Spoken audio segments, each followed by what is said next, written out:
போன வீடியோ பார்த்துருந்த எல்லாருக்குமே தெரியும் நான் இன்னைக்கு என்ன வீடியோ போட போறேன்னு. பிடிஎஸோட நியூ சாங் ஆல்பத்தோட நேம் ஆரிராங்.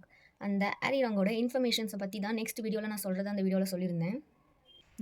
அந்த போன வீடியோவில் நான் என்ன சொல்லியிருப்பேன்னா, அந்த ஆரிராங்கிறது ஜஸ்ட் பிடிஎஸோட நியூ ஆல்பத்தோட நேம் மட்டும் கிடையாது. அது கொரியாவோட நாட்டுப்புற பாடலுங்கிறத நான் அதில் சொல்லியிருக்கேன். அதுவும் அது கொரியாவோட ரொம்ப பிரியமான நாட்டுப்புற பாடல்.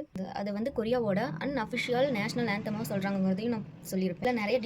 இதில் நிறைய டிஃப்ரெண்ட் டைப் ஆஃப் த பல்லவிஸ் இருக்குது. அதாவது ஆரிராங், ஆரிரோ அந்த மாதிரி. இந்த சாங் 600 ஆண்டுகள் ரொம்ப பழமையான சாங் அப்படிங்கிற மாதிரியும் மென்ஷன் பண்ணியிருக்காங்க. இந்த ஆரிராங் அப்படிங்கிற சாங்கை பற்றி நம்ம தெரிஞ்சுக்க வேண்டிய ரொம்ப முக்கியமான விஷயம் என்னென்னா, இது யுனெஸ்கோவால் அங்கீகரிக்கப்பட்டிருக்கு. இந்த ஆரிராங் அப்படிங்கிற அந்த பாடலை யுனெஸ்கோ கலாச்சார பாரம்பரியமாக அங்கீகரிச்சிருக்காங்க. இப்போ நாட்டுப்புற பாடல்னால் நம்ம ஊர்லேயே நிறையா டிஃப்ரெண்ட் டைப் ஆஃப் எமோஷனல்ஸை மிக்ஸ் பண்ணி அந்த சாங்ஸை பாடுவாங்க. அதாவது வேலை செய்கிறப்போ அந்த ஸ்ட்ரெஸ் தெரியாமல் இருக்கிறதுக்கு, அண்ட் சந்தோஷமாக இருக்கிறப்போ, துக்கமாக இருக்கிறப்போ, இந்த மாதிரி நிறையா சாங்ஸை நம்ம நாட்டுப்புற பாடல்களை நம்ம பாடுவோம்ல. அதே மாதிரி கொரியன்ஸ் வந்து அதை அவங்களுடைய அடையாளம், அன்பு, கலாச்சாரம், பாரம்பரியம், சந்தோஷம், துக்கம் எல்லாத்தையுமே இந்த பாடலில் வந்து அவங்க வெளிப்படுத்துகிறாங்க. இது ஜஸ்ட் வந்து இந்த பாடலோட பல்லவி வந்து ரொம்பவே எளிமையான பல்லவி. அவங்களோட மனசில் என்ன தோணுதுங்கிறதோ அவங்க இந்த பல்லவியை வச்சு அவங்க என்ன அவங்களுடைய மனசில் இருக்க என்ன விஷயங்கிறத அவங்க வந்து அதை வந்து வெளிப்படுத்துகிறாங்க இந்த பாடல் மூலம். எந்த பாடல் மூலம்னா ஆரிராங்கிற இந்த பாடல் மூலமாக அவங்க எந்தெந்த மாதிரியான எமோஷன்ஸை வெளிப்படுத்துகிறாங்கன்னா, அவங்களுடைய அடையாளம், விடாமுயற்சி, ஒற்றுமை உணர்வு, காதல், சகிப்புத்தன்மை, துக்கம், அழுகை, இந்த மாதிரியான எல்லா வகையான எமோஷன்ஸுமே இந்த சாங் மூலமாக இவங்க வந்து வெளிப்படுத்துகிறாங்க. ஏன்னா இந்த சாங்கோட பல்லவி வந்து அவ்வளோ ஈஸியான ஒரு பல்லவி. நெக்ஸ்ட் இந்த சாங்கோட மீனிங்கை பார்க்கலாம். இந்த சாங்கோட மீனிங்னு நம்ம பார்த்தோம்னா, ஆரி அப்படிங்கிறதுக்கு எக்ஸாக்ட் மீனிங் அழகான அல்லது வலியை ஏற்படுத்தக்கூடிய அப்படிங்கிற மாதிரி கூகுளில் காட்டுது. அண்ட் ராங் அப்படிங்கிறதுக்கு என்ன மீனிங்னா, அழகானவர், அன்புக்குரியவர் அப்படிங்கிற மாதிரி. அதாவது ரங்னா கொரியா மக்கள் என்னவா சொல்லுவாங்கன்னா, அவங்களுடைய காதலியா அல்லது மனைவியை தான் வந்து ரங் அப்படிங்கிற ஒரு லாங்குவேஜில் வந்து சொல்லுவாங்கங்கிற மாதிரி இருக்குது. ஸோ ஆரி ரங் அப்படிங்கிறத அந்த ரெண்டு வேர்டையும் நினச்சி அழகான அன்புக்குரியவர் அப்படிங்கிறது தான் இந்த ஆரிராங் அப்படிங்கிறதுக்கான பொருள். ஆரிராங் மலை அப்படிங்கிறது இன்னொன்று மென்ஷன் பண்ணுறாங்க. அப்படின்னா கஷ்டங்களை வெல்லக்கூடிய ஒரு மலை அப்படிங்கிற மாதிரியான ஒரு ஆரிராங் அப்படிங்கிற சாங்குக்கு ஒரு அழகான கதை இருக்குது. அது என்ன கதைன்னு பார்க்கலாமா? அது ரொம்ப இன்ட்ரெஸ்டிங்கான ஸ்டோரி. இந்த ஆரிராங்கிற பாடல் வந்து புராண கதைகளையும் கொண்டு இருக்குது. அதில் 2 வகையான புராண கதைகள் இருக்கும். அவுராஜி அப்படிங்கிற ஒரு நீர்நிலை துறைமுகத்துக்கு பக்கத்தில் உள்ள கமேலியா அப்படிங்கிற ஒரு பூக்களை பறிக்க வர ஒரு பொண்ணு அங்கே இருக்க இன்னொரு பையனை சந்திக்கிறாங்க. அவங்களுக்குள்ளே எப்படியோ 2 பேருக்கும் காதல் வந்து உருவாகுது. அந்த காதலோட உருவாக்கம் தான் இந்த கதை. இந்த அவுராஜி அப்படிங்கிறது என்னன்னா, பியாங்சாங் அண்ட் சாம்சியாங் அப்படிங்கிற 2 நீர்நிலைகளை ஹான் நதியோடு இணைக்கக்கூடிய ஒரு நீர்நிலை தான் இந்த அவுராஜிங்கிறது. இவங்க 2 பேருமே ஒரு நீர்நிலைக்கு ஆப்போசிட் டைரக்ஷனில் தான் இருக்காங்க. இந்த பொண்ணு இங்கே இருக்குன்னா, அந்த பையன் இங்கே இருக்கான். ஸோ இவங்க 2 பேராலையுமே வந்து சந்திக்க முடியணும்னா, அந்த நீர்நிலையோட தண்ணியோட ஓட்டம் வந்து ரொம்ப கம்மியாக இருக்கணும். பட் அது ரொம்ப அதிகமாக இருக்க காரணத்தினால 2 பேராலையுமே சந்திச்சுக்க முடியல. ஸோ அதனால் ரொம்பவே துக்கப்பட்டு துயரத்துக்காக ஒரு பாடின பாட்டு தான் இந்த ஆரிராங் அப்படிங்கிற மாதிரி ஒரு சிலர் சொல்கிறாங்க.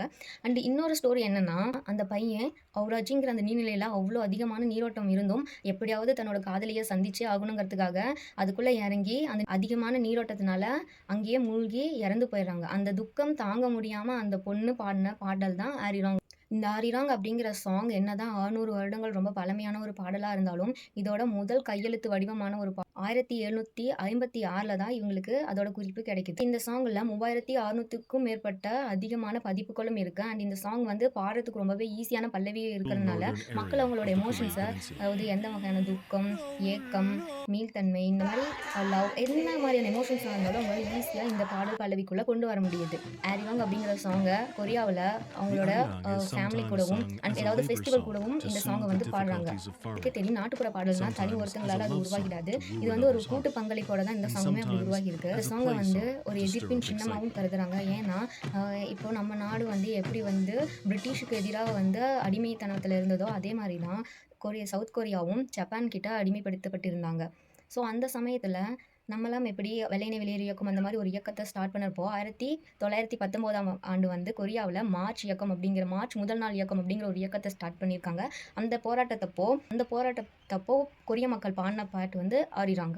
அப்போ வந்து இவங்க அந்த பாட்டை ஒரு நேஷ்னல் கீதம், அதாவது நேஷ்னல் ஆந்தமாக தான் இந்த பாட்டை வந்து பாடியிருக்காங்க. இதை கொரிய மக்கள் எப்படி பார்க்குறாங்கன்னா, உலகெங்கும் இருக்கும் கொரியர்களால் ஒற்றுமையுடன் கலாச்சாரத்துடன் ஒரு சக்தி வாய்ந்த அடையாளமாக தான். அண்ட் இந்த ஆரிராங் அப்படிங்கிற சாங்கோட பேர்லேயே ஒரு படமும் எடுத்திருக்காங்க. அது எப்போனா 1926ல். அந்த சமயத்தில் கொரியா ஜப்பான் கிட்ட அடிமையாக இருந்தது.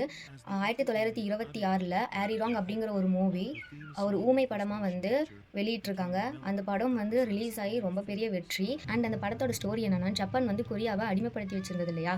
ஸோ அந்த சமயத்தில் ஒரு பையனை வந்து கூட்டிகிட்டு வந்து சித்திரவதை பண்ணி சிறையில் அடைக்கிறாங்க. ஸோ அந்த மாதிரி பண்ணதுனால அந்த பையன் மனநிலை பாதிக்கப்படுறான். ஸோ அந்த பையனோட ஸ்டோரி இந்த படம் தான் கொரியாவில் வெளிவந்த முதல் தேசியவாத இயக்க படமாகவும் கருதப்படும். இதை பற்றி ஒரு சில விஷயங்கள்னா, ஆரிராங் அப்படிங்கிற ஒரு சேனல் வந்து கொரியாவில் இருக்குது. ஸோ அந்த சேனல் மூலமாக இவங்க இந்த பாடலை உலகெங்கும் வந்து அதை வந்து பிரபலமாக்குறாங்க. நெக்ஸ்ட் வந்து ஒரு ஸ்மார்ட் ஃபோன். ஆரிராங் அப்படிங்கிற ஒரு ஸ்மார்ட் ஃபோன் பிராண்ட் வந்து வட கொரியாவில், அதாவது நார்த் கொரியாவில் இருக்குங்கிற மாதிரி ஒரு இன்ஃபர்மேஷன் கூகுள் காட்டினது. அது எந்த அளவுக்கு உண்மைன்னு எனக்கு தெரியல. பட் அதுவும் ஆட் பண்ணிக்கிறேன். நெக்ஸ்ட் ஒன், ஆரிராங் அப்படிங்கிறதுக்கும் ஆரிராரோ அப்படிங்கிற நம்ம தமிழ் தாலாட்டு பாட்டுக்கும் ஒரே மாதிரி பல்லவி வரதுனால நிறையா பேர் தமிழும் கொரியனும் வந்து சேம் தான், அவங்களோட லாங்குவேஜ், மியூசிக் இதெல்லாமே ஒரே மாதிரி இருக்குதுன்னு சொல்கிறாங்க. பட் இது வந்து இன்னும் கன்ஃபார்ம் ஆகலை. அதுக்கு இங்கேருந்து ஒரு ராணி போனாங்க. ஸோ அவங்க போய் அங்கே ஒரு மகாராஜாவை கல்யாணம் பண்ணிக்கிட்டு அவங்களுக்கு பிறந்த குழந்தைங்க நிறையா இருக்குது. ஸோ அவங்களால தான் தமிழ் வந்து கொரிய மக்களில் வந்து கலந்துருக்கு அப்படிங்கிற மாதிரியான நிறையா நியூஸ் அப்படி வந்தாலுமே அது இன்னமும் கன்ஃபார்ம் பண்ணுற மாதிரியான எந்த ஒரு எவிடன்ஸுமே கலெக்ட் பண்ணல. இந்த 2 சேம் பல்லவி ஆரிராங் ஆரிராரோ அப்படிங்கிற மாதிரி 2 பல்லவியும் சேமாக இருக்கிறதுனால நிறையா மக்கள் இதை வந்து ஒன்றுன்னு தான் சொல்கிறாங்க. எனிவேஸ் பிடிஎஸ் ஒரு சில தமிழ் வேர்ட்ஸ் பேசுகிறப்பே நமக்கு ரொம்ப ஹாப்பியாக இருக்கும்ல. ஸோ நம்ம அப்படி வச்சுக்கலாம், மற்றவங்க என்ன நினச்சாலும் ஓகே. இந்த ஆரிராங் ஆரிராரோ அப்படிங்கிற தமிழ் சாங்க்கும் கொரியன் சாங்க்கும் உள்ள டிஃப்ரெண்ட் என்னென்னா, நான் ஆரிராங் பற்றி இவ்வளோ சொல்லியிருக்கேன். இது வந்து நம்மளோட மனசில் இருக்க எல்லா விஷயத்தையுமே சொல்லிடும். அது எந்த வகையான எமோஷன்ஸாக இருக்கட்டும், காதல், துக்கம், துயரம், ஒற்றுமை, அந்த மாதிரி என்ன வேணால் இருக்கட்டும், அதை வந்து இந்த ஆரிராங் சாங் சொல்லிடும். அது மூலமாக நம்ம வெளிப்படுத்திடலாம். பட் ஆரிராரோ அப்படிங்கிற தாலாட்டு பாடலுங்கிறது வந்து ஒரு குழந்தைக்காக ஒரு தாய் பாடக்கூடிய பாடல் மட்டும்தான். அதை வந்து எல்லாருமே பாடுறது கிடையாது. அது வந்து ஒரு குழந்தைய வந்து தூங்க வைக்கிறதுக்காக அம்மா பாடக்கூடிய பாடல். இது வந்து குழந்தையோட எதிர்காலத்தை பற்றி சொல்லி அவங்க அம்மா பாடுற மாதிரி வருமே தவிர, எல்லா மக்களும் வந்து இந்த ஆரிராரோ அப்படிங்கிற மாதிரி பாடிக்கிட்டு அவங்களுடைய மனசில் இருக்க கஷ்டங்களை சொல்ல மாட்டாங்க. ஒரு தாய் ஒரு குழந்தைக்கு பாடக்கூடிய பாடலாக தான் இந்த ஆரிராரோ இருக்குது. பட் ஆரிராங் அப்படி கிடையாது. ஆரிராங்கிறது வந்து மக்கள் அவங்க மனசுக்குள்ளே இருக்க எல்லா வகையான உணர்ச்சிகளையும், உணர்வுகளையும், எண்ணங்களையும் மக்கள் அவங்க மனசுக்குள்ளே இருக்க எல்லா வகையான எண்ணங்களையும் அந்த பாடல் மூலமாக அவங்க வந்து கன்சிடர் பண்ணிடுவாங்க. ஸோ ஆரிராங் ஆரிராரோ இஸ் வெரி டிஃப்ரெண்ட். 2க்குமே ரொம்ப டிஃப்ரெண்ட்டான ஒரு மீனிங் தான். பட் சேம் பல்லவிங்கிறதுனால நிறையா மக்கள் அதை அப்படி நினச்சிட்ருக்காங்க. எனிவேஸ் நம்ம பிடிஎஸ் இந்த நியூ நெக்ஸ்ட் ஒன், ஆரிராங் அப்படிங்கிறதுக்கும் ஆரிராரோ அப்படிங்கிற நம்ம தமிழ் தாலாட்டு பாட்டுக்கும் ஒரே மாதிரி பல்லவி வரதுனால நிறையா பேர் தமிழும் கொரியனும் வந்து சேம் தான், அவங்களோட லாங்குவேஜ், மியூசிக் இதெல்லாமே ஒரே மாதிரி இருக்குதுன்னு சொல்கிறாங்க. பட் இது வந்து இன்னும் கன்ஃபார்ம் ஆகலை. அதுக்கு இங்கேருந்து ஒரு ராணி போனாங்க. ஸோ அவங்க போய் அங்கே ஒரு மகாராஜாவை கல்யாணம் பண்ணிக்கிட்டு அவங்களுக்கு பிறந்த குழந்தைங்க நிறையா இருக்குது. ஸோ அவங்களால தான் தமிழ் வந்து கொரிய மக்களில் வந்து கலந்துருக்கு அப்படிங்கிற மாதிரியான நிறையா நியூஸ் அப்படி வந்தாலுமே அது இன்னமும் கன்ஃபார்ம் பண்ணுற மாதிரியான எந்த ஒரு எவிடன்ஸுமே கலெக்ட் பண்ணல. இந்த 2 சேம் பல்லவி ஆரிராங் ஆரிராரோ அப்படிங்கிற மாதிரி 2 பல்லவியும் சேமாக இருக்கிறதுனால நிறையா மக்கள் இதை வந்து ஒன்றுன்னு தான் சொல்கிறாங்க. எனிவேஸ் பிடிஎஸ் ஒரு சில தமிழ் வேர்ட்ஸ் பேசுகிறப்பே நமக்கு ரொம்ப ஹாப்பியாக இருக்கும்ல. ஸோ நம்ம அப்படி வச்சுக்கலாம், மற்றவங்க என்ன நினச்சாலும் ஓகே. இந்த ஆரிராங் ஆரிராரோ அப்படிங்கிற தமிழ் சாங்க்கும் கொரியன் சாங்க்கும் உள்ள டிஃப்ரெண்ட் என்னென்னா, நான் ஆரிராங் பற்றி இவ்வளோ சொல்லியிருக்கேன். இது வந்து நம்மளோட மனசில் இருக்க எல்லா விஷயத்தையுமே சொல்லிடும். அது எந்த வகையான எமோஷன்ஸாக இருக்கட்டும், காதல், துக்கம், துயரம், ஒற்றுமை, அந்த மாதிரி என்ன வேணால் இருக்கட்டும், அதை வந்து இந்த ஆரிராங் சாங் சொல்லிடும். அது மூலமாக நம்ம வெளிப்படுத்திடலாம். பட் ஆரிராரோ அப்படிங்கிற தாலாட்டு பாடலுங்கிறது வந்து ஒரு குழந்தைக்காக ஒரு தாய் பாடக்கூடிய பாடல் மட்டும்தான். அதை வந்து எல்லாருமே பாடுறது கிடையாது. அது வந்து ஒரு குழந்தைய வந்து தூங்க வைக்கிறதுக்காக அம்மா பாடக்கூடிய பாடல். இது வந்து குழந்தையோட எதிர்காலத்தை பற்றி சொல்லி அவங்க அம்மா பாடுற மாதிரி வருமே தவிர, எல்லா மக்களும் வந்து இந்த ஆரிராரோ அப்படிங்கிற மாதிரி பாடிக்கிட்டு அவங்களுடைய மனசில் இருக்க கஷ்டங்களை சொல்ல மாட்டாங்க. ஒரு தாய் ஒரு குழந்தைக்கு பாடக்கூடிய பாடலாக தான் இந்த ஆரிராரோ இருக்குது. பட் ஆரிராங் அப்படி கிடையாது. ஆரிராங்கிறது வந்து மக்கள் அவங்க மனசுக்குள்ளே இருக்க எல்லா வகையான உணர்ச்சிகளையும், உணர்வுகளையும், எண்ணங்களையும் மக்கள் அவங்க மனசுக்குள்ளே இருக்க எல்லா வகையான எண்ணங்களையும் அந்த பாடல் மூலமாக அவங்க வந்து கன்சிடர் பண்ணிடுவாங்க. So Arirang, aariraro is very different. 2க்குமே ரொம்ப டிஃப்ரெண்ட்டான ஒரு மீனிங் தான். பட் சேம் பல்லவிங்கிறதுனால நிறையா மக்கள் அதை அப்படி நினச்சிட்ருக்காங்க. அண்ட் இந்த ஆரிராங் அப்படிங்கிற ஒரு விஷயம், இது ஒரு பாடல் அப்படிங்கிறது வந்து எல்லா மக்களுக்குமே, அதாவது உலகத்தில் இருக்க எல்லா மக்களுக்குமே தெரிஞ்சிருக்குன்னா, இப்போ போய் கூகுளில் அது எல்லாமே சர்ச் பண்ணிட்டு இருக்காங்கன்னா, அதுக்கு முக்கிய ரீசன் பிடிஎஸ் அவங்களோட நியூ ஆல்பம் சாங்க்கு இந்த நேமை வச்சது தான்.